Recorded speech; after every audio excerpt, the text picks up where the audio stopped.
머리됨 시리즈 말씀, 오늘은 첫 번째 말씀으로 신앙이라는 제목을 가지고 함께 말씀을 나누겠습니다. 저는 이 말씀을 4주간 말씀을 드리겠습니다. 오늘 말씀은 분열된 고린도 교회의 영적인 질서를 잡기 위한 말씀입니다. 당시 고린도 교회는 4개의 당파로 갈라져서 서로 자신들이 옳다고 주장을 합니다. 그 결과 교회 안에서 하나된 질서가 없었고 소란했고 특별히 공예배까지 무너졌습니다. 그래서 오늘 말씀은 교회 안에서의 질서, 그 다음에 가정의 질서까지 함께 다루고 있는 말씀입니다. 특별히 오늘 말씀은 성경의 가장 심오한 구절 중 아주 심오한 구절 중에 하나가 기록되어 있습니다. 바로 3절 말씀이죠. 3절 말씀 읽어볼까요? 3절 말씀이 있습니다. 시작.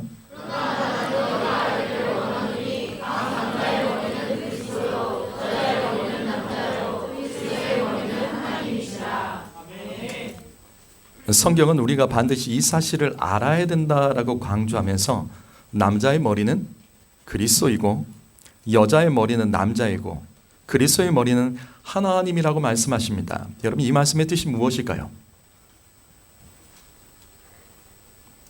여러분, 이 말씀의 뜻이 무엇일까요?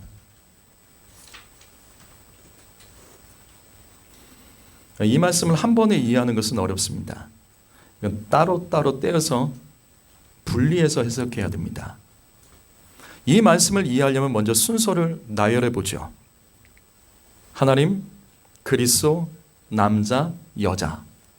이 순서로 이 말씀을 보셔야 됩니다.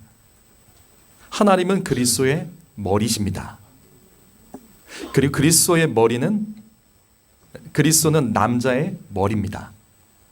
남자는 여자의 머리입니다. 지금 이 말씀이 그 내용이죠? 자, 그렇다면 이 말씀에서 머리가 몇 개 나오죠? 머리가 몇 개죠? 3개입니다. 하나님, 그리스도, 남자. 머리가 3개로 되어 있는 생명체나 공동체는 없습니다. 머리가 3개일 수는 없습니다. 그렇다면 머리가 3개라는 의미는 지금 이 말씀은 3가지 몸을 말하고 있는 겁니다. 3가지 몸이요. 따라서 이 말씀은 3가지 몸의 영적인 질서를 가르쳐주고 있는 말씀입니다. 그리고 성경은 우리가 이 사실을 알아야 된다라고 강조를 하고 있죠. 첫 번째 볼까요? 첫 번째, 머리를 중심으로 하나님이 머리고 그리스도 남자, 이와 같은 구조. 첫 번째 몸은 이와 같은 구조입니다. 여러분, 이것을 뭐라고 부를까요? 머리가 하나님이고 그리고 그리스도 남자, 이것을 뭐라고 부를까요? 이와 같은 몸의 구조를, 이게 바로 신앙입니다. 이게 신앙이에요. 신앙은 하나님의 머리고 그리스도가 있고 남자가 있습니다. 두 번째 몸 볼까요? 두 번째 몸은 그리스도가 머리입니다. 자, 그리스도가 머리입니다. 그리고 남자가 있고 여자로 이어지는 구조입니다. 이것을 뭐라고 할까요? 이것을 뭐라고 할까요? 이것을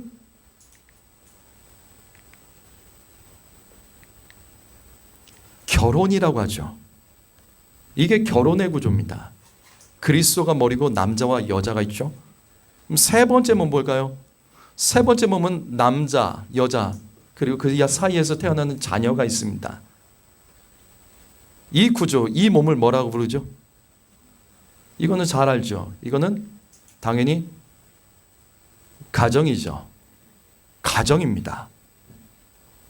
그래서 가정의 머리는 남자입니다. 이처럼 바울은 3가지 몸의 영적인 질서 원리를 이해하고 있었고, 오늘 말씀 3절에서 너희가 이것을 알기를 원한다라고 말씀했습니다. 그 중에서 저는 오늘 첫 번째 몸인 신앙에 대해서 말씀을 드릴 겁니다.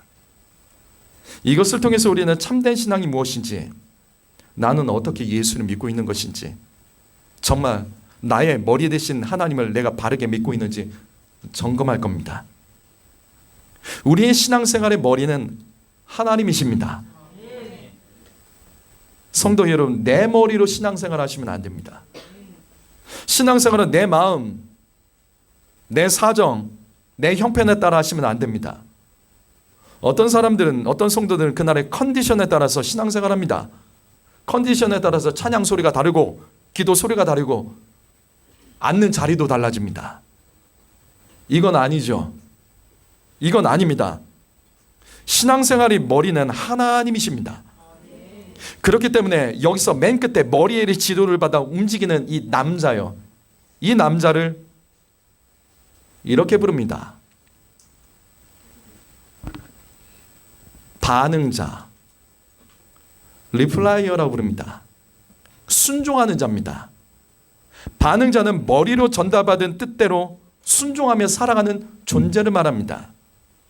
여러분, 이게 바로 신앙이에요. 신앙은 머리 대신 하나님의 뜻을 받아서 남자가 순종하며 살아가는 것부터 시작이 됩니다. 이 모델이 바로 에덴 동산입니다. 에덴 동산에서 아담의 모습이 바로 이와 같았죠. 에덴 동산에서 아담은 머리 대신 하나님의 뜻대로 살았습니다. 근데 문제가 생겼죠. 첫사람 이 아담이 머리 대신 하나님 말씀에서 벗어나 선악과를 먹었어요. 그런데 하나님께서는 아담에게 다시 기회를 주시기 위해서 죄짓고 두려워 떨고 있는 아담을 찾으시며 그의 이름을 부르십니다. 창세기 3장 9절 말씀, 이 말씀, 여호와 하나님이 아담을 부르시며 그에게 이르시되 내가 어디 있느냐. 하나님은 하와를 찾지 않으셨습니다. 하나님은 아담을 찾으셨습니다. 왜일까요? 여러분, 왜일까요? 이 성경에서 이 사람을 가리키는 단어가 히브리어로 아담입니다. 아담은 남자만을 상징하는 것이 아니라 사람을 말하는 겁니다. 이 말씀에서 하나님께서 아담을 부르신 것은 남자는 여자의 머리로서 사람을 대표하기 때문에 아담을 찾으신 겁니다. 하지만 이때 아담은 하나님을 두려워하며 나무 뒤에 숨었죠. 왜 숨었죠? 나무 뒤에 왜 숨었죠? 아담이 깨달은 거예요. 하나님이 완전하세요. 하나님이 완전하세요. 근데 본인이 깨달았어요. 무엇을? 나는 하나님의 형상대로 창조되었지만 그 말씀대로 살아가기 너무도 부족하고 유혹이 많으며 죄인이 될 수밖에 없는 사실을 그때 깨닫고 하나님의 부르심 앞에 당당히 나가지 못한 겁니다. 그래서 나무 뒤에 숨었습니다. 그러자 하나님께서 부끄러워하며 두려워 떨고 있는 아담과 하와에게 무엇을 주시면서 더 이상 숨지 않고 하나님 앞에 나오도록 하셨죠? 무엇을 주셨죠? 무엇을 주셨어요? 그래서 가죽옷을 주신 겁니다. 가죽옷을 입혀주셔서 두려워 떨지 않고 하나님 앞으로 나오게 하셨죠. 이때 하나님은 짐승을 직접 죽이시며 최초의 피 흘리는 사건이 벌어졌습니다. 그래서 이 가죽옷을 이 가죽옷은 무엇을 상징한다고 여러분 배우셨어요? 이 가죽옷의 상징이 무엇입니까? 그래요. 이게 바로 예수 그리스도를 상징합니다. 가죽옷은 예수 그리스도를 상징해요. 바로 이겁니다. 이처럼 머리 대신 하나님과 반응하는 아담 사이에 예수 그리스도가 계신 거예요.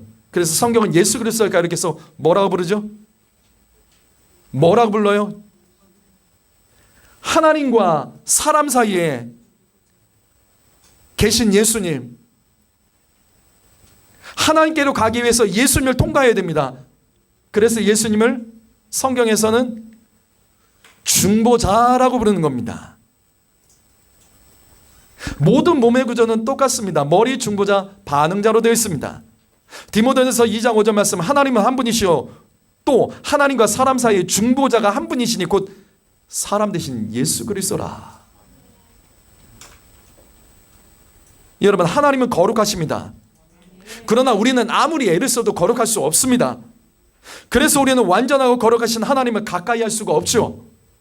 근데 방법이 있습니다. 중보자 대신 예수 그리스도를 통해서 우리는 하나님께로 나아갈 수 있는 거예요.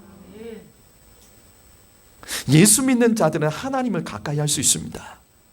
우리가 예수의 이름으로 기도할 때 하나님께서는 예수의 이름 때문에 우리의 기도를 들어주시는 거예요. 여러분, 바로 이것이 신앙입니다. 신앙은 내가 직접 하나님을 대면할 수 없습니다. 우리는 하나님을 감당할 수 없어요. 하나님은 완전하십니다. 거룩하십니다. 오직 예수를 통해서 지성소로 들어가 하나님을 만날 수 있는 거예요. 그래서 기도가 중요합니다. 우리는 부족해도 예수 이름을 기도하면 주님은 우리와 소통하시며 만나주시는 겁니다. 또한 중보자 되신 예수님은 우리가 머리 대신 하나님의 뜻대로 이 땅 가운데 살아갈 수 있도록 그분이 도와주시기 때문에 그분을 보혜사라고 부르는 겁니다. 그렇다면 어떻게 예수님은 우리의 중보자가 되실 수 있을까? 어떻게 예수님이 우리의 중보자가 되실 수 있죠? 예수님이 중보자가 되실 수 있는 이유. 자, 다시 앞에 내용 반복합니다. 고린도전서 11장 3절을 보시게 되면 하나님을 머리로 두고 그리스도 남자 이렇게 이어지는 구조를 신앙이라고 부릅니다. 여기서 중보자는 예수님이세요. 둘째 몸은 바로 결혼입니다. 그리스도가 머리고 남자가 중보자이고 여자로 이어지는 구조, 이것을 결혼이라고 합니다. 셋째 몸은 남자가 머리고 여자 그리고 그 사이에 태어난 자녀, 이렇게 이어지는 구조, 이것을 가정이라고 부르고 가정이 중보자는 여자입니다. 따라서 남성 여러분, 여성 여러분, 우리는 이 땅에서 예수를 닮은 중보자가 되어야 됩니다. 우리는 예수님이 중보자 되심을 배워야 됩니다. 왜 예수님이 중보자 되실 수 있을까? 바로 그때 우리는 머리를 중심으로 신앙과 결혼과 가정이 건강할 수 있는 거예요. 먼저 예수님은 우리의 중보자이십니다. 중보자가 되셨기 때문에 우리는 머리가 우리에게 공급하시는 것, 머리가 명령하는 것, 머리의 뜻을 따라 우리는 사명 감당할 수 있습니다. 그렇다면 다시 우리는 예수님 같은 중보자가 되기 위해서 그러면 어떻게 해야 될까요? 중보자의 사명은 어떻게 해야지 중보자는 사명 감당할 수 있을까요? 결혼생활, 가정생활, 이 땅을 살아가면서 중보자가 되기 위해서 중보자는 어떻게 할 때 중보자로서의 사명을 감당할 수 있을까요? 이것을 말씀드릴 겁니다. 이것을 신학적으로 가장 잘 기록한 성경이 바로 히브리서예요. 히브리서 9장 12절 말씀을 읽어봅니다. 9장 12절 말씀이 있습니다. 시작.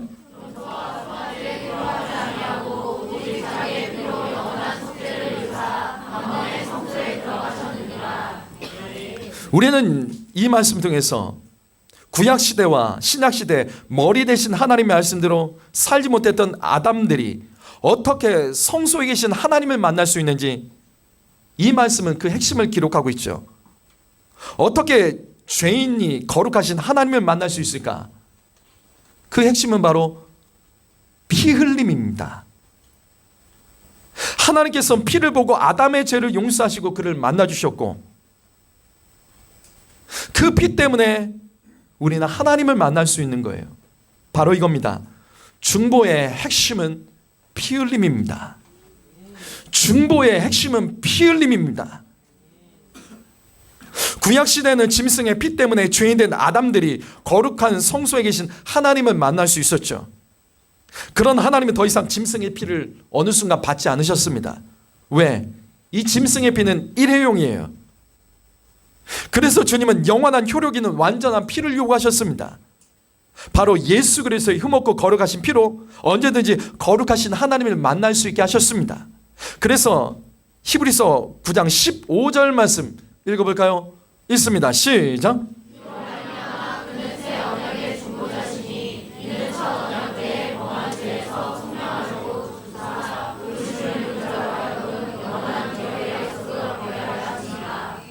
분명 성경은 예수님의 새 언약의 중보자라고 말씀하십니다. 그럼 여기서 첫 언약 때 범한 죄가 나오죠. 첫 언약. 이 첫 언약이 뭐죠? 첫 언약이 뭐죠? 첫 언약. 하나님께로 나아갈 수 있는 길을 하나님께서 만드셨죠. 그게 바로 모세의 율법입니다. 모세의 율법을 통해서 짐승의 피를 통하여 죄사함을 받아 하나님을 만날 수 있는 것, 이게 첫 번째 언약입니다. 하나님을 만날 수 있는 언약, 그 첫 번째 언약은 바로 모세의 율법이죠. 짐승의 피로 죄사함 받고 하나님을 만날 수 있는 것. 그런데 이 같은 첫 번째 언약, 모세의 율법이 변질됐습니다. 아담들이 죄에 대한 애통함이 사라졌어요. 회개함이 없어요. 단순히 짐승의 피 흘림을 통해서 형식적으로 죄책감을 떨쳐버리고 제사를 드리며 하나님을 믿는 척한 거예요. 하지만 하나님께서는 진정한 피 흘림이 없는 제사를 받지 않으시기로 결정하셨습니다. 그래서 하나님께서는 새 언약을 다시 세우세요. 바로 예수 그리스도를 중보자로 세우시는 새 언약이에요. 하나님께서는 중보자 되신 예수님을 통해서 이 땅에 죄인된 아담들을 만나주시기로 하셨습니다. 그런데 여기서 핵심은 하나님은 인격이세요. 자, 하나님이 인격이세요. 예수님께서는 중보자시지만 구약시대에 제물로 드려진 피 흘리는 짐승과는 다르죠. 구약시대의 짐승들은 자신의 의지와 상관없이 죄진 인간들이 끌어다가 자기를 위해서 짐승들을 죽인 거예요. 그리고 피로써 용서함 받았다고 하는 것이죠. 하지만 예수님은 짐승이 아닙니다. 예수님은 인격체입니다. 다시 말해서 하나님께서는 예수님을 중보자로 세우셨고 그를 통해서 사람들이 하나님을 만나기 원하셨지만 이건 예수님도 원하셔야만 합니다. 성도 여러분, 우리는 이 사실을 통해서 아주 중요한 원리를 깨달아야 됩니다. 신앙의 중보자는 예수님입니다. 결혼의 중보자는 남편들입니다. 가정의 중보자는 아내들입니다. 그래서 기억하십시오. 하나님은 저와 여러분의 결혼과 가정에서 인격적인 중보자를 원하세요. 하나님께서는 억지로 하지 않으십니다. 이런 결혼 생활에 문제가 있으십니까? 가정에 어려움이 있습니까? 반드시 거기에는 중보자가 필요해요. 네, 하나님이 인격적인 중보자를 원하십니다. 억지로 하는 사람 말고요. 어쩔 수 없이 하는 사람 말고요. 그래서 사명으로 여기고 감당할 수 있는 중보자를 원하십니다. 주님은 우리 스스로가 자원하기를 원하세요. 여러분, 가정이 잘 되기를 원하시고 결혼이 잘 되기를 원하신다면 자원하셔야 돼요. 이건 억지로 될 수 있는 영역이 아니에요. 중보자는요, 인격입니다. 자원하는 인격을 가지고 있어야지 이 문제가 해결이 되는 거예요. 하나님께서는 새 언약의 중보자로 예수님을 세우셨습니다. 이것은 하나님의 뜻이에요. 바로 이때 예수님도 하나님의 뜻대로 순종하며 새 언약의 중보자가 되기로 자원하셨습니다. 그래서 바로 이어지는 말씀이 이렇게 이어지죠. 16절과 17절 말씀 읽어볼까요? 읽어봅니다. 시작.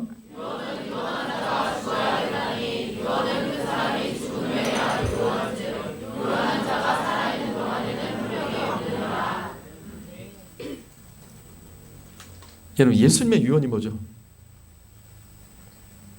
예수님의 유언이 뭘까요? 주님의 유언은 한 가지죠. 하나님 아버지의 뜻대로 하나님과 아담들 사이에서 중보자가 되는 것이 예수님의 유언입니다. 예수님은 하나님의 뜻을 자신의 유언으로 삼으셨습니다. 근데 성경은 이 부분을 이렇게 설명합니다. 유언한 사람이 죽을 때 효력이 있다. 유언한 사람이 죽어야지만 유효하다. 효력이 있다. 예수님의 소원은 하나님과 아담 사이에서 영원한 중보자가 되시는 겁니다. 이게 하나님의 뜻이잖아요. 주님은 이 같은 소원을 위해서 죽기까지 헌신하셨습니다. 그리고 마침내 십자가의 피 흘려 죽으심을 통해서 예수님의 유언은 효력이 발생하여 완성된 거예요. 예수의 피로서 우리는 주님을, 하나님을 만날 수 있고, 예수의 피로서 주님은 우리의 영원한 중보자가 되실 수 있었던 겁니다. 하나님의 뜻, 그 뜻을 예수님께서는 나의 뜻으로 여기고 주님이 죽으셨기 때문에 그 피의 효력 때문에 주님은 진정한 중보자가 되었고, 하나님과 우리 사이에 주님께서 화평케 하는 도구가 되실 수 있었던 거예요. 바로 이겁니다. 다시 고린도전서 11장 3절 말씀. 신앙이요, 머리 대신 하나님, 중보자 대신 예수님, 그리고 그 머리의 뜻대로 반응하는 아담들, 이같이 하나님을 머리로 삼고 머리의 지도를 받아 살아가는 것이 신앙생활입니다. 성도 여러분, 그렇다면 저와 여러분의 신앙생활의 머리는 무엇입니까? 여러분의 진짜 신앙생활의 머리는 무엇입니까? 혹시 내 생각이, 내 감정이, 내 욕심이, 내 컨디션이, 내 계획이 신앙생활의 머리로 되어지지 않습니까? 근데 사실 우리는 어쩔 수 없어요. 아담처럼 어쩔 수 없어요. 머리 대신 하나님 앞에 당당하게 나설 수 없습니다. 나무 뒤에 쏘서 우리는 완전신 하나님 앞에서 두려워 떨 수밖에 없는 존재예요. 반응자인 우리는 머리 대신 하나님 뜻대로 온전하게 살 수 없습니다. 우리는 하나님처럼 완전하지 않고 거룩하지 않습니다. 그래서 하나님의 완전신 뜻대로 우리는 살아가는 것은 불가능합니다. 그런데 아니라고요. 그래서 하나님께서 우리에게 예수 그리스도를 중보자로 허락하여 주셨습니다. 머리 대신 하나님 뜻대로 살아가도록 예수님을 중보자로 우리에게 허락하셨습니다. 바로 이것입니다. 성도 여러분, 혈과 육으로 예수 믿으시면 안 됩니다. 혈과 육으로 하나님께서 내게 주신 사명을 감당하려고 하시면 안 됩니다. 예수의 피를 내 생각에 바르십시오. 중보자 되신 예수님의 보혈을 내 감정과 언어에 바르십시오. 예수의 피를 나의 욕심과 계획들, 그 분주함에 다 바르셔야 돼요. 중보자 되신 예수의 보혈로 나를 덮지 않고서는 우리는 머리 대신 하나님의 뜻대로 이 땅에서 예수를 믿을 수 없고 사명을 감당할 수 없는 거예요. 히브리서 10장 19절 말씀 읽어볼까요? 읽습니다. 시작.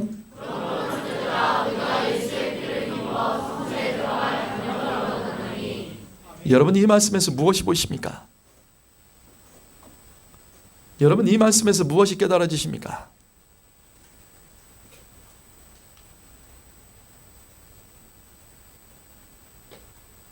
성도 여러분,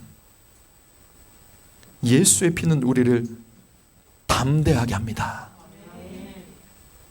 여기서 담력이라는 단어는 헬라어로 확신과 담대함이라는 뜻이. 예수 믿으면서도 확신이 없는 분 계시죠? 하나님을 믿으면서도 확신이 없고 신앙생활에 담대함이 없이 힘없고 염려와 두려움에 사로잡힌 분이 계십니까? 하나님을 믿는 자들이 이 땅의 일 앞에서 낙심되어 있고 그래서 무력하고 힘없이 넘어져 있지는 않습니까? 그 이유는 예수의 피가 없기 때문에 그런 거예요. 예수의 피를 힘입지 않고 하나님을 믿기 때문입니다.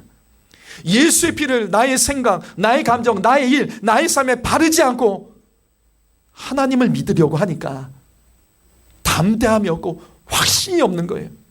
성도 여러분, 우리의 확신과 담대함은 오직 예수의 피밖에 없습니다. 피 흘림의 능력이 우리가 이 땅에서 하나님의 말씀을 확신을 가지고 살아가고 담대히 붙들고 살아가게 만드는 힘이 되는 줄 믿습니다. 성도 여러분, 나와 내 가정, 우리의 자녀들의 신앙생활을 점검하십시오. 종교생활이 바로 그런 겁니다. 예수 없이 하나님 믿는 거예요. 예수와 상관없이 하나님 믿는 거예요. 성경은 보죠. 찬송은 하죠. 기도도 가끔 하고요. 저에게 헌금도 하고요. 예수는 없는 거예요. 그래서 믿음이 자라지 않는 거예요. 인격적으로 주님을 만나지 못하는 겁니다. 예배는 드리는데 분명 말씀 암송은 하는데 성경을 보는데 하나님의 뜻대로 살지 못하는 것, 왜 그럴까? 예수의 피를 통해서 담대함이 없기 때문에 그런 거예요. 예수의 피가 없기 때문에, 상관없기 때문에 확신 없이 예수 믿고 순간순간 흔들리는 겁니다. 예수의 피로 나의 부정적인 생각과 이기적 욕심과 자기중심과 자기만족적인 모습을 덮으셔야 됩니다. 예수의 피 흘림의 메시지를 기억하십시오. 다시 히브리서 9장 16절 17절 말씀 우리 다시 읽어보죠. 다시 읽습니다. 시작.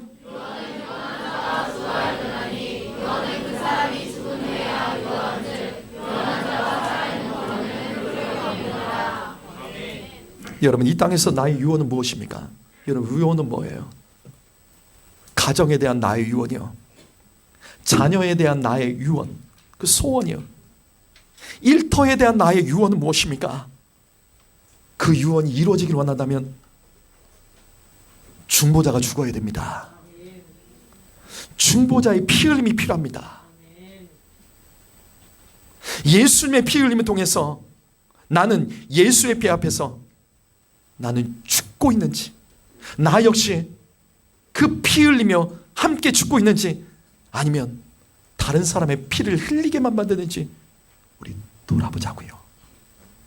중보자의 피 흘림이 그 가정과 자녀들과 일터와 공동체를 하나님의 뜻대로 살 수 있도록 도와주는 겁니다. 피 흘리신 예수 앞에서 내가 죽어야 된다는 사실을 우리는 깨달아야 돼요. 이것이 신앙생활이에요. 진짜 예수 믿는 사람들은 나를 위해 죽으신 예수님의 피 흘림을 기억하며